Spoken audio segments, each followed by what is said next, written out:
ও বলবে জান আমি তোমাকে ছাড়া থাকতে পারি না, ও বলছে আমি তোমাকে ছাড়া থাকতে পারি না। কিন্তু কতদিন চলবে এই কথা? স্বামীকে তো বিদেশ যেতে হবে, পরিশ্রম করে খেতে খাওয়াতে হবে, এটা হচ্ছে পুরুষের বৈশিষ্ট্য। আল্লাহ তাআলা তাকে ওই কাজটা তাকে দিয়েছেন। এখন মনে করলেন আপনি বিদেশে চলে গেছেন, আর বিদেশে যাওয়ার পর আপনার স্বামী স্ত্রী কিন্তু মহাব্বত একই রকম আছে। মোবাইলে ফোন ঘন কথা হয়, হ্যালো কেমন আছো? বলছে খুব ভালো আছি। তুমি বলছো আলহামদুলিল্লাহ ভালো আছি। স্বামী আমাকে একটু ভালো লাগে না। তখন ও স্বামীও বলে বিবি রে তোর মুখ না দেখলে কে ভালো লাগে না। অথচ বিয়েটা করেছেন সামান্য 15-20 দিন হলো কিংবা 1 মাস হলো, এই 1 মাসের মধ্যে আপনাদের ভালোবাসা এতটা মহাব্বত বেড়ে গেছে।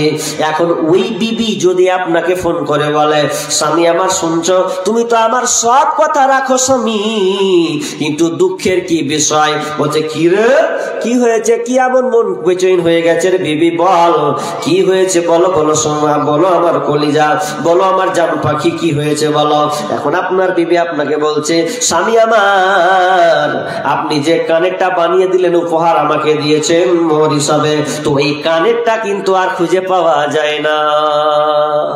স্বামী কইছে পাগলি গুন্ডেগা হারলে তো কি হলো, এর লেগে টেনশন করবি, ফের আসবো বাড়ি ফের বানিয়ে দেবো।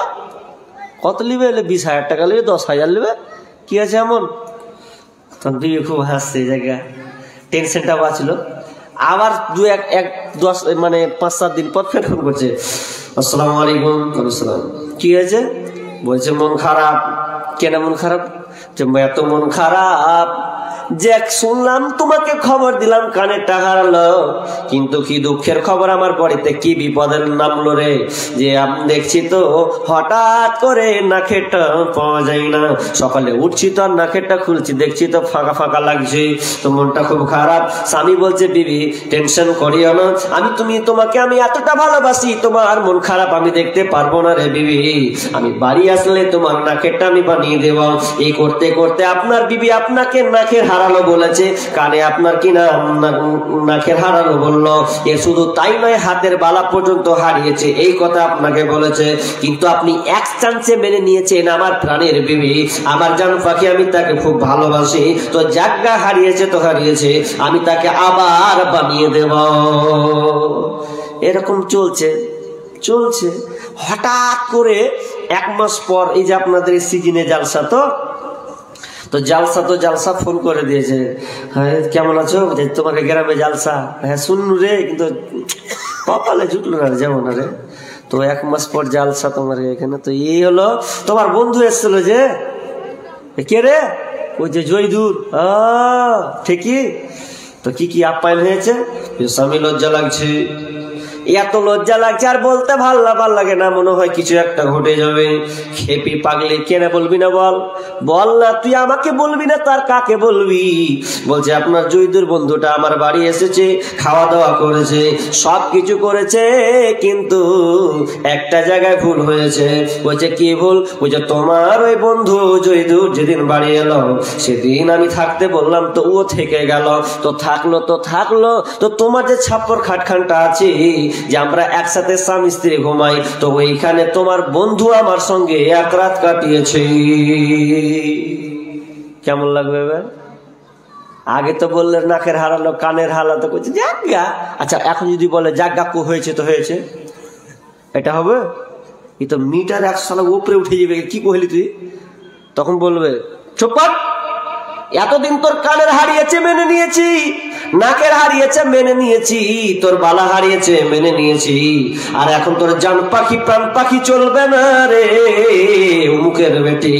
তুই এমন একটা কাজ করেছিস, আমার জায়গা বাদ দিয়ে আমার অধিকারটাকে তুই অন্য কাউকে দিয়ে দিয়েছিস, অতএব তুই যে অন্য কাউকে দিলি রে, এটা আমি মানতে পারবো না। আমি তোকে আজ থেকে ভালো তো বাসা দূরের কথা, আর বার থাকলাম না বিদেশে, বাড়ি এসে আগে তালাক দিব, তারপর কোন কথা, তালাক খাবি। অথচ আপনি ওকে এতটা ভালোবাসছিলেন, এতটা মহাব্বত করছিলেন, সামান্য একটা ভুল করেছি, শুধু আপনার বন্ধুর সঙ্গে একসাথে বিছানায় ঘুমিয়েছে, এটার জন্য আপনার সহ্য হলো না। তো ঠিক তেমনি ভাবে যে আল্লাহ আপনাকে এত সুন্দর করে আশরাফুল মাখলুকাত করে আপনাকে বানালো, এত সুন্দর সৌন্দর্য দিয়ে আপনাকে বানালো, বলেন তো যে আল্লাহ হক রাখে একমাত্র ইবাদতের যোগ্য পাওয়ার, কিন্তু তাকে বাদ দিয়ে আপনি অংশীদার বানিয়ে নিলেন, তাহলে বলেন তো ওই আল্লাহ কি এটা মেনে নিবে? মানবে না। শিরক কত ভয়াবহ। মুয়াজকে বলছেন, ইয়া মুয়াজ আতাদরি মা হাক্কুল্লাহি আলাল ইবাদ, হে মুয়াজ তুমি কি জানো বান্দার উপরে আল্লাহর অধিকার কি, এটা কি জানো? তখন মুয়াজ বলছেন, ক্বাল আল্লাহু ওয়া রাসূলুহু আলাম, আল্লাহ এবং তার রাসূলই ভালো জানেন, আমি বলতে পারবো না। তখন বিষ্ণু বলছেন, ক্বালা ইয়া মুয়াজ আতাদরি মা হাক্কুল্লাহি আলাল ইবাদ, ক্বালা আল্লাহু ওয়া রাসূলুহু আলাম, ক্বালা আইয়াবুদুহু ওয়া লা ইশরিকু বিহি শাইআ। যদি এক নম্বর অধিকার বান্দা আল্লাহর উপরে, বান্দার উপরে আল্লাহর অধিকার হচ্ছে যে আল্লাহ ছাড়া অন্য কারো ইবাদত করবে না, আল্লাহ ছাড়া অন্য কারো অংশীদার করবে না, একমাত্র আল্লাহরই ইবাদত করবে, একমাত্র আল্লাহর ইবাদত করবে। আর যদি বান্দা আল্লাহকে ওই অধিকারটা দেয় তাহলে বান্দা কি পাবে? মুয়াজ বলেন, আল্লাহ ও রাসূল আলাম, আমি বলতে পারবো না। তখন আল্লাহ বলছেন, আল্লাহ ইউকাল আল্লাহ ইউআদিবাহুম, তাহলে এই আল্লাহ বান্দাকে কোনোদিন শাস্তি দিবে না। যদি শিরিক না করেন তো আল্লাহ বলছে আমি বান্দাকে জাহান্নামে দিব না। তো শিরিক যদি করে দেন তা কেমন শিরিক? জাবের রাদিয়াল্লাহু বলছেন, মান মাতা ইশরিকু বিল্লাহি শাইআ দাখালান নার ওয়া মান মাতা লা ইশরিকু বিল্লাহি শাইআ দাখালাল জান্নাহ। জাবের রাদিয়াল্লাহু তাআলা বলছেন, কেউ যদি বিন্দু পরিমাণ শিরিক করে দেয় তাহলে তার থাকার জায়গা হচ্ছে জাহান্নাম। কেউ যদি বিন্দু পরিমাণ আপনার কিনা শিরিক করে দেয় তার থাকার জায়গা হচ্ছে জাহান্নাম। আর বিন্দু পরিমাণ যদি কেউ শিরিক না করে তার থাকার জায়গা হচ্ছে জান্নাত। তার মানে শিরিক তাহলে কত বড়? পৃথিবীতে দুইটা পাপ আছে যাদের নিজস্ব ক্ষমতা আছে, একটা হচ্ছে শিরিক, একটা হচ্ছে বেদাত। শিরিক এত মারাত্মক যে আপনি 60 বছর ধরে যত ইবাদত করেছেন, যত নেকি করেছে, যদি একটু স্লিপ করে দেন শিরিকে তাহলে সব গুনাহ বাদ, মানে সব নেকি বরবাদ। তাহলে তো আমাকে জানতে হবে যে তাহলে শিরিক গেলা কোন গেলা, এগুলো তো জানতে হবে। আমি 60 বছর ধরে নামাজ পড়ছি, এবার যদি শিরিক সম্পর্কে নাই জানি তাহলে আমার ইবাদত করে কোনো লাভই হলো না। কি হলো তাহলে? তাহলে এগুলো আমাকে জানতে হবে। শিরিক খুবই খাতারনাক গো। আপনাকে আর একটা উদাহরণ তাহলে আপনি বুঝতে পারবেন। এখানকার লোক আপনারা চাষি মানুষ, চাষ করেন তো নাকি? তো বুঝা যাচ্ছে চাষি মানুষ আছেন। আচ্ছা, চাষ করতে গিয়ে প্রথমে যদি ঘাস হয়ে যায় তো ঘাস থাকলে আপনারা কি করেন? ঘাসকে মারেন না? মারেন তো, বিষ মারেন তো বিষ মারেন দিয়ে আবার চাষ করেন ভালো করে। তো একটা লোক ওই বিষ মারবে, ঘাস মারার জন্য কি করেছে, বিষ আনতে যাবে বাড়ি থেকে, মানে বের হচ্ছে দোকান যাবে। তো দোকান যখন আনতে যেছে তখন আর বিবি কয়েছে, আজি কোনটা যাচ্ছ? দেখতে পাচ্ছ না রোড যাচ্ছি? বলছে ওগুলো যা করছে করো গা, এক কাজ করো, তোমার বেটা খুবই জ্বর, তো একটা সেরাপ বলা লিয়ে আসিও। ও ঠিক আছে, নিয়ে আসবো। এবার ও দুটা কাজ করছে। কটা কাজ করছে? একটা মানে ঘাস মারা বিষ, আর একটা হচ্ছে জ্বরের ওষুধ। ভালো করে বুঝবেন উদাহরণটা, শিরিকটা খুব ভয়াবহ। এবার ওরা কি করলো, ওই লোকটা তখন বাড়ি থেকে বেরিয়ে দোকানে যে একদম নিয়ে নিলে, এই বিষ মারা ই দাও তো, ঘাস মারা বিষ দাও। বলছে কোনটা নিবে? এটা না এটা নিবা? দাও না গো, আর এসো। নিল একটা কোটা নিল, এবার নিয়েও চলে গেল। এবার ফার্মেসিতে বলছে, ভাই একটা প্যারাসিটামল দেন তো রে ভাই, সেরা বাচ্চা ছেলে। বলছে লেন। আচ্ছা দিয়ে দিল। এবার দেওয়ার পরে দুটা নিয়েও বাড়ি চলে গেছে। এবার বাড়ি যখন চলে গেছে তো ওর আঁকাবাক মানুষ ফের মার যাবেও, তোর আলমারিতে দুটো একসাথে রেখেছে, এটা দিকে দুটো রেখে তাড়াহুড়া করে আবার মাঠের দিকে চলে গেছে ও। এবার যাওয়ার পর ওর তখন ওর স্ত্রীটা করছে, হাজি তোমার কাছে জ্বর ও সন্ত হাজি আলমারিতে রাখা আছে, যা খিলে দেগা, কত খিলে 5 মিনিট খিলে দেগা। তো এবার মোটা হুঁস খেপে কিছু বুঝে না কোনটা বিষের বোতল আর কোনটা জ্বরের বোতল, তো বুঝতে তো হবে। মোটা হুঁস হলে যা হয় বুঝেনি, এবার কি করেছে বিষের বোতল না জ্বরের বোতল না ধরা সেরাপ ধরে ও বিষের বোতল ধরে লিছে। এবার যেমনই ধরে নেওয়া তেমন 5 ml ঢেলছে, দেখছে বিসমিল্লাহ খারে বেটা। আচ্ছা কহেন তো, আপনারা কহেন বিসমিল্লাহ করেও যদি খাওয়াই ছেলেটা বাঁচবে না মরবে? হ্যাঁ, আমার ভাষা বুঝতে পারছেন কি? মরবে। তো ভুল করে যে খাওয়াছে কেন মরবে? ভুল করে যা ও তো নিজে থেকে খাওয়ায়নি, ও মনে করেছে এটা ওষুধ, তো ওষুধ জ্বরের ওষুধ, ওর তো ভুল করে খেলিয়ে দিয়েছে রে ভাই। কিন্তু না, যতই হাজার ভুল করে খাওয়া ওর কোনো কায়দা নাই। ভালো করে শোনেন, উদাহরণটা আপনি জানা তানা মনে করিয়েন না।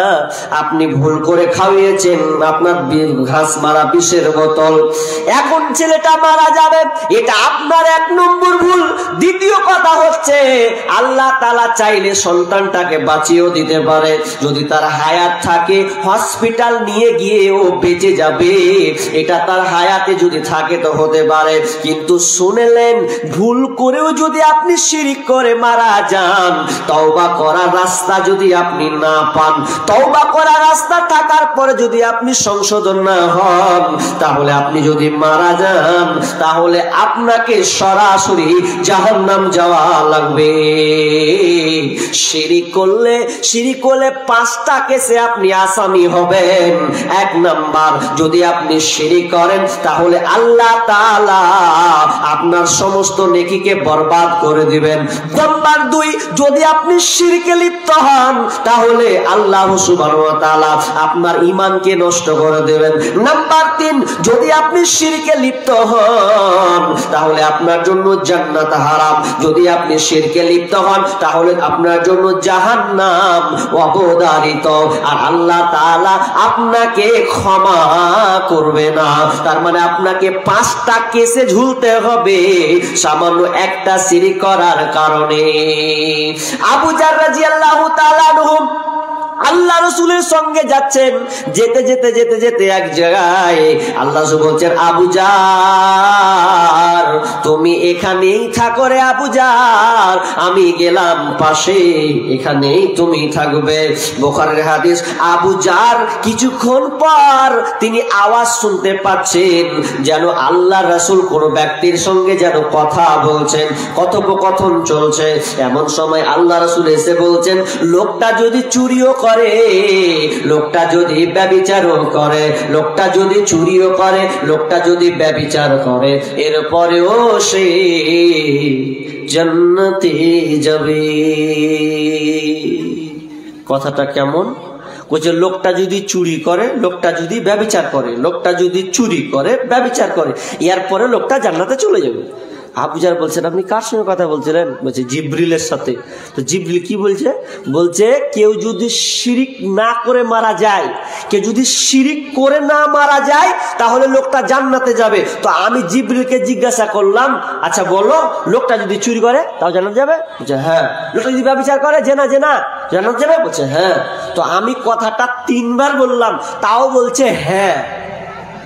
আচ্ছা আপনারা বলেন তো, এবার আপনারা মনে মনে বলছে সালাদ ঠিকই মকা পেলেন, চুরি কবো জান্নাতে যাব। হাদিস কিন্তু সম্পূর্ণ শেষ হয়নি, ভালো করে বুঝুন। আল্লাহ রাসূল কেন এই দুটা কথা তুলে ধরলেন জানেন? যে চুরি করলেও জান্নাতে যাবে, ব্যভিচার করলেও জান্নাতে যাবে, কারণ এগুলা হচ্ছে কাবিরা গুনাহ। কাবিরা গুনাহ, তো কাবিরা গুনাহ করার পরও জান্নাতে চলে যাবে কেমন? দেখেন, পৃথিবীতে 3টি বড় পাপ আছে, যেই পাপ করলে তার শাস্তি হচ্ছে সে হত্যার যোগ্য, তাকে মার্ডার করতে হবে, তাকে কাতাল করতে হবে।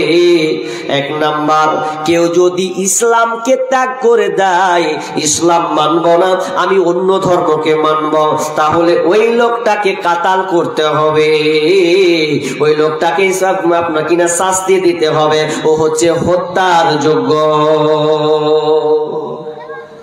ও ইসলাম মানলো না, এবার যদি লোকটা ভুল করে তাহলে কি করতে হবে? হত্যা করতে হবে। নাম্বার 2, দ্বিতীয় নম্বর কথা হচ্ছে যে লোকটা যদি বলে যে আমি ভগা ভুলে গেছে, আমি ইসলাম ছাড়বো না, আবার মেনে নিলাম, তাহলে তার বাঁচার পথ আছে, জায়গা ওকে মুক্তি দেওয়া হোক, ছাড় দেওয়া হোক, বেঁচে যাবে। নাম্বার 2, আর একটা পাপ জঘন্য আছে, আপনি যদি কাউকে কাতাল করেন, হত্যা করেন, তাহলে আপনাকেও হত্যা হতে হবে। এটা হচ্ছে ন্যায় বিচার। আপনি কাউকে কাতাল করলেন, মেরে ফেলে দিলেন, মার্ডার, তাহলে আপনাকেও মরতে হবে। এটা হচ্ছে বিচার। এখন বাঁচার পথ নেই, কিন্তু আছে এটাই। কেমন বাঁচার? তার পরিবার যদি আপনাকে বলে জাগ্গা আমার বেটাকে মেরেছে, আর বেটারই ভুল ছিল, তো জাগ্গা আমরা ক্ষমা করে দিন ওই লোকটাকে, তাহলে আপনি খালাস, আপনি বেঁচে গেলেন, বাঁচার পথ আছে। কিন্তু নাম্বার 3, যদি কোনো ছেলে কিংবা মেয়ে, বুখারী মুসলিমের হাদিস, কোন ছেলে কিংবা মেয়ে বিয়ে করেছে, বিয়ে করার পর যদি জেনায় চলে যায়, ব্যভিচারে লিপ্ত হয়ে যায়, এবং 4টা সাক্ষী যদি তার সামনে পেশ করা হয়, যদি প্রমাণ হয়ে যায় যে এই মেয়েটা ছেলের সঙ্গে ব্যভিচার করেছে, এই ছেলেটা মেয়ের সঙ্গে ব্যভিচার করেছে, তাহলে ওর বাঁচার কোনো পথ নাই। কেউ এসে তাকে বাঁচাতে পারবে না, পৃথিবীর কেউ তাকে বাঁচাতে পারবে না, কারণ সে অন্য মেয়েকে ধরতে গিয়ে ধরা পড়েছে। এই জন্য তাকে তার শাস্তি হচ্ছে, পুণ্য যদি সে ব্যভিচার করে দেয় তাহলে ওকে হত্যা করতে হবে, ওর বাঁচার কোনো পথ নাই। কত জঘন্য পাপজি, বাঁচার পথ নাই। তো ওই কথাটাই আল্লাহ রাসূল বলছেন, জিবরিল রে তুই যদি জিনা করে তাও জান্নাতে যাবে? তো বলছে যাবে, যদি সে যে এগুলা কাজ এমন জিনিস যদি তাওবা ইস্তিগফার করে নেয়, হতে পারে আল্লাহ বিচারের দিন তাকে ক্ষমা করে দিতে পারে। কিন্তু লোকটা যদি শিরিক করে মারা যায়, তাহলে ওই লোকটা কোনদিন জান্নাতে যাবে না।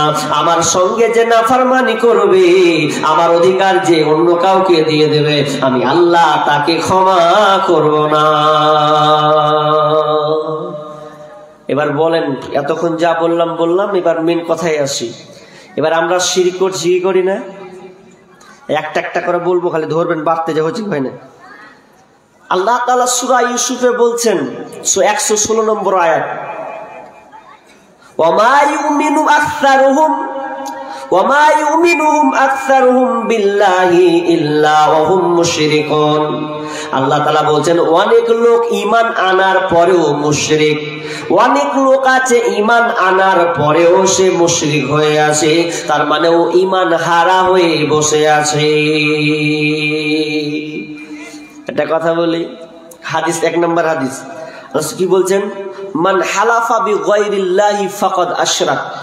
কেউ যদি অন্যের নামে কসম খায়, আল্লাহকে বাদ দিয়ে অন্যের নামের কসম খায়, তাহলে সে শিরক করলো। আমরা অন্যের নামে কসম খাই কি খাই না? অনেক লোক আছে হার বাপের কিড়া, কে বলে হার মায়ের কিড়া, খায় কি খায় না? এরকম কিড়া খায়। কেউ আবার কি বলবো জঘন্য কথা, নিচে নেমে যাবে শুদ্ধ হাত দেখছে এটার কিড়া, আমি এই কাজ করিনি। এটা হচ্ছে সবচাইতে জঘন্য, এটা শিরক হয়ে যাবে। যদি আপনাকে কিড়া খেতে হয়, কার নামে খেতে হবে? আল্লাহর নামে। আর কোন জিনিসের কিড়া খাওয়া চলবে না। কিন্তু আমরা অনেকে খাই এই কাজটাকে মজবুত করার লেগে, কখনো মায়ের কিড়া খেয়ে লিছি, কখনো বাপের কিড়া খেয়ে লিছি, কোনো ছেলের কিড়া খেয়ে লিছে, ইত্যাদি ইত্যাদি। কিন্তু অনেকে কোরআনে তো কিড়া খেয়ে লিছেন না। তাহলে কিড়া যদি খেতে হয়, কসম যদি খেতে হয়, তাহলে আপনাকে আল্লাহর নামে খেতে হবে। এবার ভালো করে শুনুন, আপনি যে কিড়াটা খাচ্ছেন, কসমটা করছেন যে আল্লাহর কসম বে, এটা আমি করিনি রে ভাই, করলে অমুক করিস বা তুমুক করিস, এরকম কিড়া খায়। আচ্ছা, যে কিড়া খাচ্ছ ভালো করে শুনো, যদি কেউ আল্লাহর নামে কিড়া খায়, কসম খায়, আর যদি বলে, আর কাজটা যদি তার ভুল হয়, তাহলে শুনলেন তার শাস্তি কি? ভালো করে মনে রাখেন, তার শাস্তি হচ্ছে কোরআন বলছে তাকে যদি রোজা রাখতে হয় তো মিনিমাম 3টা রোজা রাখতে হবে। কয়টা? 3টা রোজা রাখতে হবে। কসম ভুল খেয়ে 3টা রোজা রাখতে হবে, নইলে তাকে 10 জন মিসকিনকে আপনার কিনা বস্ত্র বা আপনার কিনা অন্ন দান তাকে করতে হবে, 10 জন মিসকিনকে তাকে খাওয়াতে হবে। কেউ যদি কিড়া খেয়ে নেয় আর যদি ওটা সঠিক না হয়, মানে কিড়ে খেয়েও বেঁচে গেল, কিন্তু বাঁচলো না। ওর কাফারা কি? ওকে 3টা সিয়াম রোজা রাখতে হবে, আর না 3টা পারলে ওকে 10টা মিসকিনকে খাওয়াতে হবে। এর নেই। শিরিক সমাজে বহুত আছে। শিরিক এমন শিরিক, আপনাকে ছোট ছোট কয়েকটা শিরিক গুলো আপনাকে বলছি, কিন্তু এগুলো সবচেয়ে বেশি প্রচারিত আছে। দেখবেন সাইকেল ট্রাক চলে কি চলে না? তো ট্রাক চলে, পেছন দিকে স্যান্ডেল ঝুলায় কি ঝুলায় না? দেখেছেন? স্যান্ডেলটা কেন ঝুলাই যে বাপ? কিসে লেগে ঝুলায়? জিজ্ঞেস করছি যে স্যান্ডেল কেন ঝুলায়? তো বলছে স্যান্ডেল ঝুলালে গাড়ির উপরে কেউ নজর দিবে না। নজর তোর ঘোড়া গোষ্ঠী গেলাই আমি